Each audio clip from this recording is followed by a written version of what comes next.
वीर गुर्जर इतिहास और संस्कृति को अगर आप देखेंगे तो एक से बढ़कर एक वीर योद्धाओं के नाम निकलकर सामने आएंगे। हमें खुशी है कि आपको हमारी गुर्जर सीरीज बेहद पसंद आ रही है और हमारे दर्शक बहुत बढ़िया बढ़िया सुझाव भी दे रहे हैं कमेंट बॉक्स में। उन्हीं में से एक सुझाव है जो हमें पसंद आया है और उसी पर आज का वीडियो बनाया गया है। और आज के वीडियो में हम बात करेंगे धौलपुर के सूबेदार देवहंस कसाना के बारे में, जो कि एक वीर योद्धा थे। बताएंगे उनके गौरवशाली इतिहास के बारे में इस वीडियो में, इसलिए इस वीडियो को आखिर तक जरूर देखिएगा। नमस्कार, राजस्थान संवाद में आपका स्वागत है। मैं हूं चेतना शर्मा आपके साथ। देवहंस के पिता का नाम बीजा सिंह था। इनका गांव कुदिन्ना राजस्थान के धौलपुर और बाड़ी के बीच तालाबशाही से 3 मील पूर्व की ओर धनी के बीच बसा हुआ है। ये कसाने गोत्र के गुर्जरों का गांव है। आगरा के सैयद से लेकर शिवपुरी के सवनवादा और नरवर तक और भिंड जिले के गुरिखा गांव से लेकर दतिया की तलहटी तक गुर्जराधार का इलाका कहलाता है। मुरैना जिले का पूर्व नाम तवरधर और इससे लगा इलाका भदावर कहलाता है। इस प्रकार जिला मुरैना, ग्वालियर, भिंड, शिवपुरी, दतिया जिला के तमाम गांव जातीय बाहुल्यता के कारण गुर्जर धारा कहलाते हैं। प्रादेशिक सीमाएं जैसे कि उत्तर प्रदेश, राजस्थान, मध्य प्रदेश, इनके सामाजिक संगठन और गुर्जर संस्कृति के मार्ग में बाधा नहीं है। देवहंस के गोत्र कसाना के 100 गांव इस गुर्जर धारा के अंतर्गत आते हैं। कुदिन्ना गांव वर्तमान में धौलपुर जिले के अंतर्गत आता है, लेकिन इसका परिवेश उत्तर प्रदेश के आगरा, मध्य प्रदेश के मुरैना, ग्वालियर, शिवपुरी, भिंड, दतिया के गुर्जर धारा से बना हुआ है। गुर्जर धारा का क्षेत्र अधिकतर पहाड़ी, ऊबड़ खाबड़ और घने जंगलों से भरा हुआ है। गुर्जरों का जब राजनीतिक पतन हुआ तो ये जंगलों, बिहड़ों में सिर छिपाने चले गए थे और अपनी खोई हुई शक्ति को बटोरने लगे, लेकिन उन्होंने सिर झुकाना पसंद नहीं किया। 15वीं शताब्दी में यवनों के तूफानी आक्रमणों से इस क्षेत्र के गुर्जरों ने टक्कर भी ली थी और छापामार युद्ध पद्धति गुर्जरों की ही खोज है, जिसे कालांतर में शिवाजी ने कुछ परिष्कृत करके निजाम शाही, आदिल शाही, मुगल शाही और कुतुब शाही से डटकर टक्कर ली थी और हिंद स्वराज की स्थापना की थी। यही कुदिन्ना गांव मुगली हुकूमत के दौरान लड़ाकू गुर्जरों का केंद्र भी बना था। मुरैना के बमरौली, इटावली, टिकोली, घुरैया, बसई चखेटी और मृगनयनी के गांव रोरा राई भी लड़ाकू गुर्जरों के केंद्र थे। इन गांवों में कसाने, कोरी, तोमर, छावड़ी, घुरिया, मावई और चंदेले गोत्र के गुर्जरों का प्रभुत्व हुआ करता है। चलिए बताते हैं आपको देवहंस के बारे में। देवहंस का जन्म चतुर्वेदी 8वें संवत 1869 की रात को हुआ था।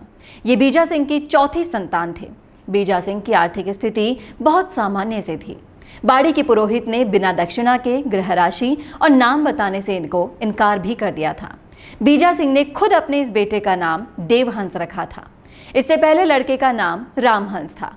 बीजा सिंह के पास गाय भैंसे बहुत थी। एक बार इन्होंने अपनी 10 भैंसे और 3 गायों की रक्षा के लिए शेर को मार डाला था।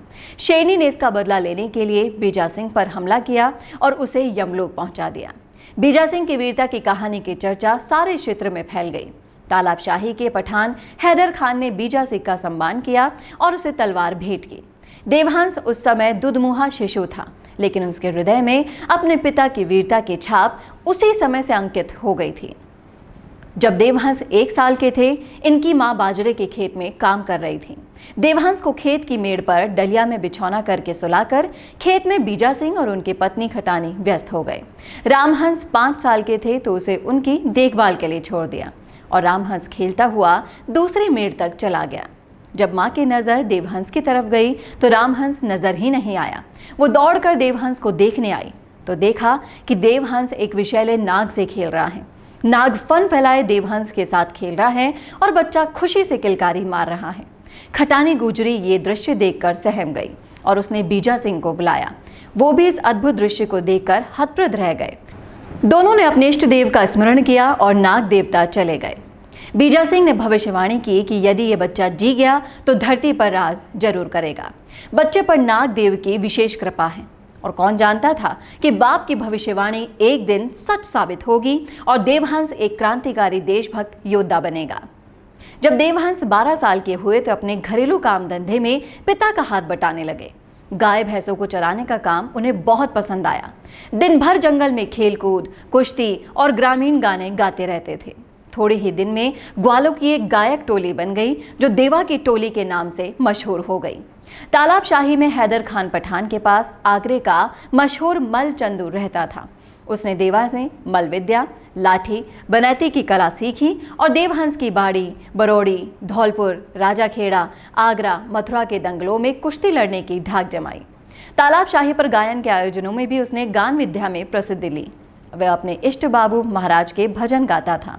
लोग उसके भजन सुनकर मुग्ध हो जाते थे और वो हर साल बाड़ी के 12 भाइयों के मेले में भी जाता था।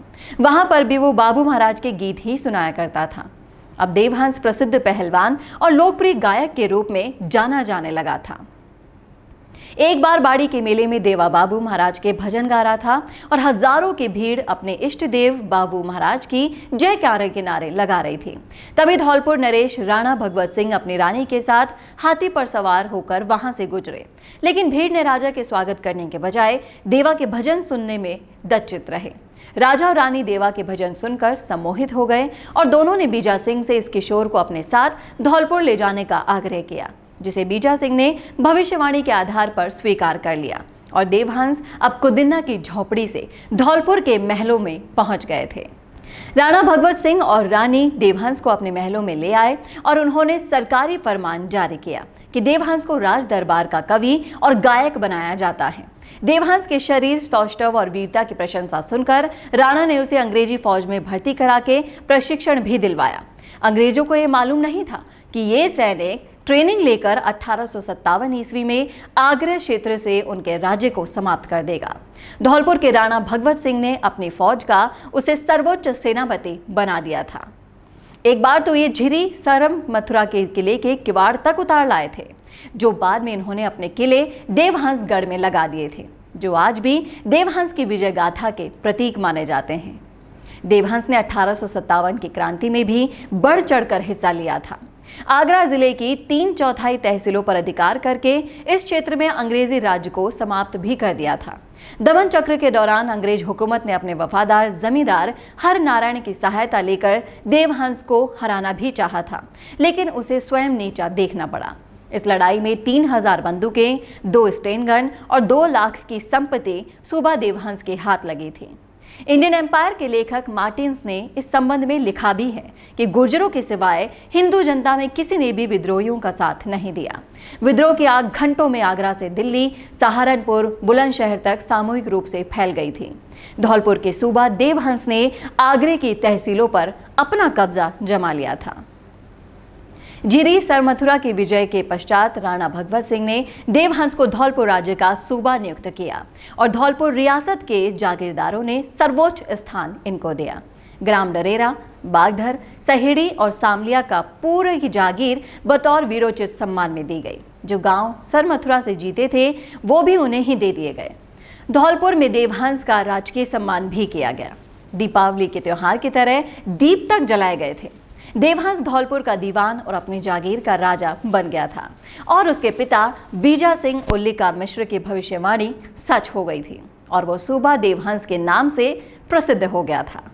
तो ये थी वीर गुर्जर सूबेदार देवहंस गुर्जर की गाथा। कैसे लगी आपको? कमेंट करके जरूर बताइएगा कमेंट बॉक्स में। और अगर ही ऐसे आपके पास सुझाव हैं तो आप उन्हें लिख दीजिए कमेंट बॉक्स में। अगर हमें वो पसंद आएंगे तो हम उस पर वीडियो जरूर बनाएंगे। आपकी हंसी से ज्यादा क्या कभी आपको कोई खूबसूरत बना सकता है? लेकिन जब इस हंसी का ख्याल रखने की बात आती है तो हम लापरवाही कर जाते हैं। इसीलिए अपने दांतों का ख्याल रखिए और उसके लिए राजस्थान की सबसे अनुभवी डेंटिस्ट डॉक्टर नीलम माहेश्वरी को YouTube पर फॉलो कीजिए। डॉक्टर नीलम माहेश्वरी के YouTube चैनल पर आपको मिलेंगे आपके दांतों का ख्याल रखने के लिए वो सारे टिप्स और जानकारी जिसको समझना आपके लिए बेहद जरूरी है।